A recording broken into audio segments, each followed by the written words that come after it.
We were talking about the coenzyme Q, that what is the function of the coenzyme Q. We have already talked about two of its function, that it receives the hydrogen atoms from two sources, the NADH dehydrogenase and the succinate dehydrogenase.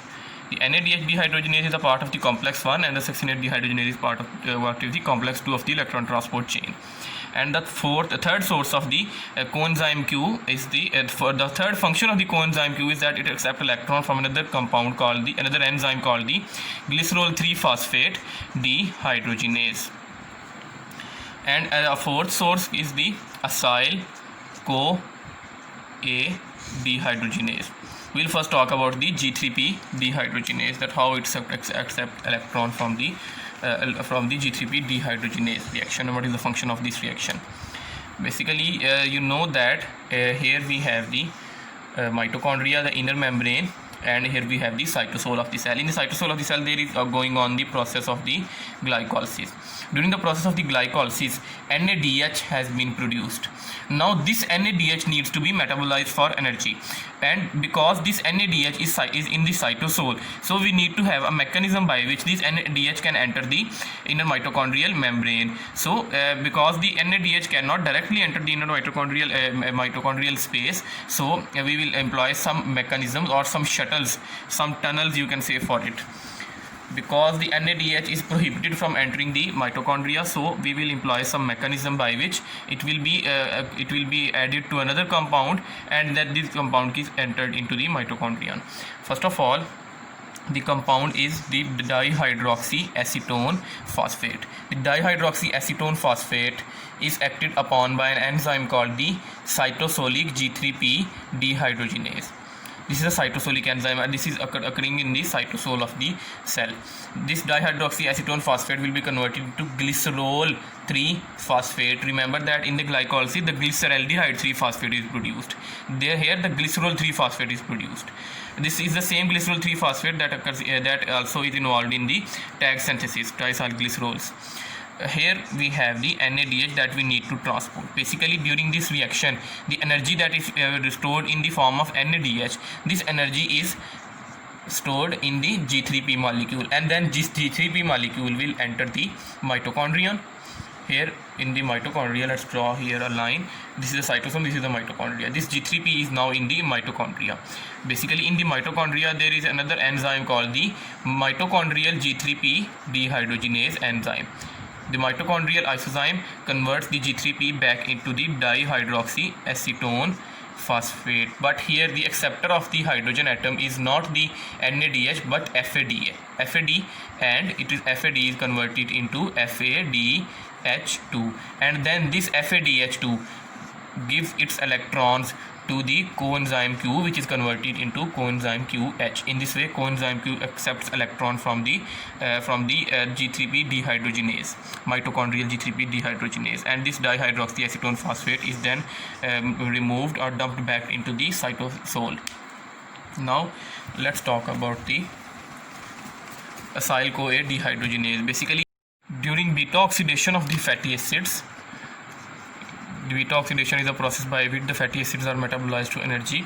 The fatty acid is dehydrogenated to form a compound which is called the trans-inoyl coenzyme A, but that the detail will be encountered later.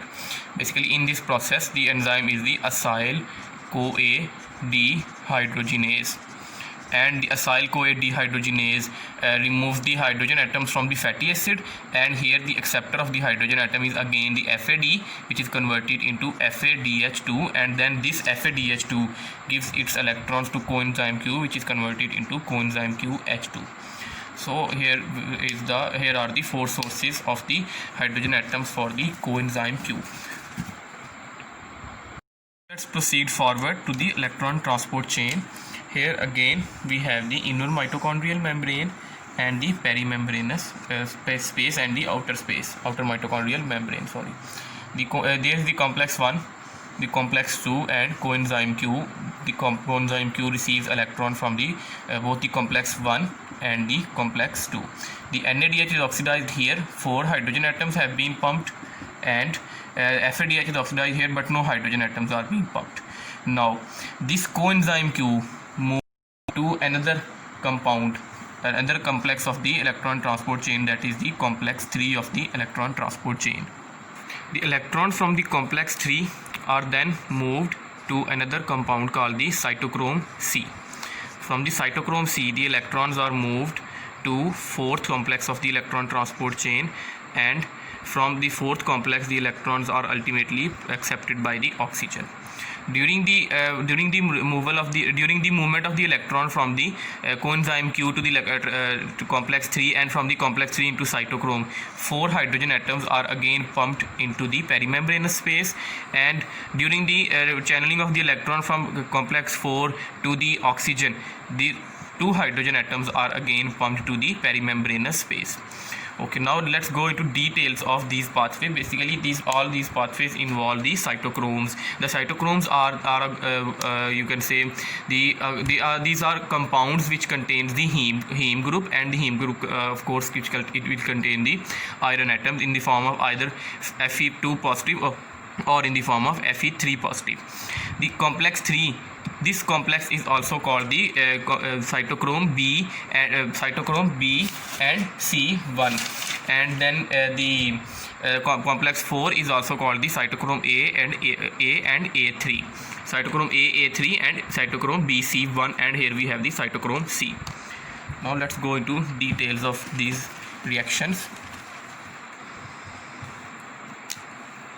Here we have, for example, the cytochrome BC1.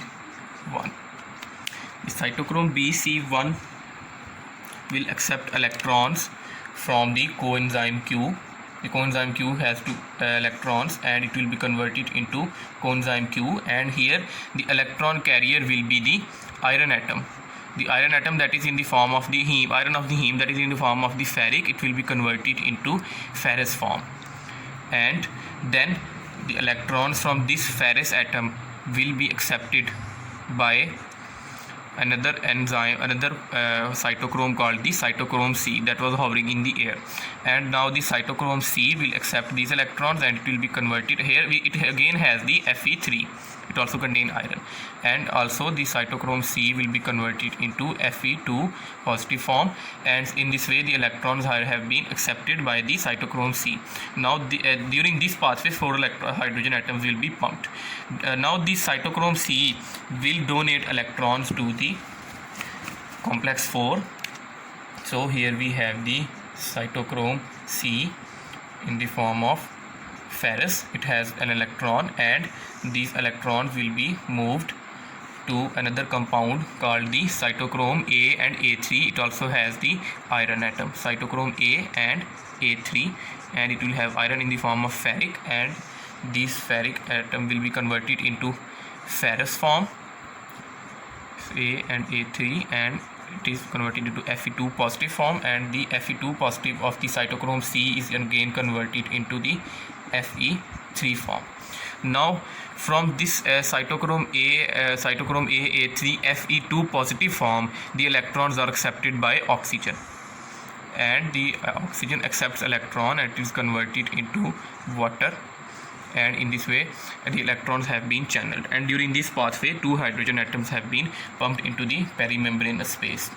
Now we have a high concentration of electrons in it is protons in the perimembranous space. In the perimembranous space, now there is a high concentration of the hydrogen ions, and there is a chemical gradient of the hydrogen ion. This chemical gradient will be coupled to the formation of the ATP. But before we really talk about the formation of the ATP, that is the chemiosmosis theory, we need to talk about the inhibitors of the electron transport chain. I will draw here the basic structure of the electron transport chain. That here is the complex 1, the complex 2, the coenzyme Q, complex 3, complex 4, and the coenzyme C, and here it is the oxygen. The electrons move from NADH into complex 1, from the complex 1 to coenzyme Q, from the FADH to complex 2, and again to the coenzyme Q. This coenzyme Q donates electron to the complex 3. The complex 3 gives electron to cytochrome C. The cytochrome C donates electron to the coenzyme the complex 4, and the complex 4 gives electron to the oxygen.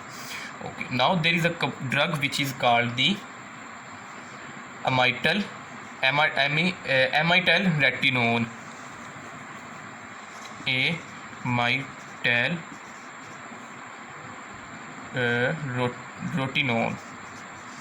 This drug will stop the reaction here, that it will stop the donation of the electron, the movement of the electron from the complex 2 to the coenzyme Q. This you will have to remember. There is another drug which is called the antimycin A. Antimycin A. It will stop, this drug will stop the movement of the electron from the complex 3 to the cytochrome C. And finally, there are some poisons which are called which hinders the movement of the electron from the complex 4 to the oxygen, and these are cyanide, the carbon monoxide, the hydrogen sulfide, and sodium azide.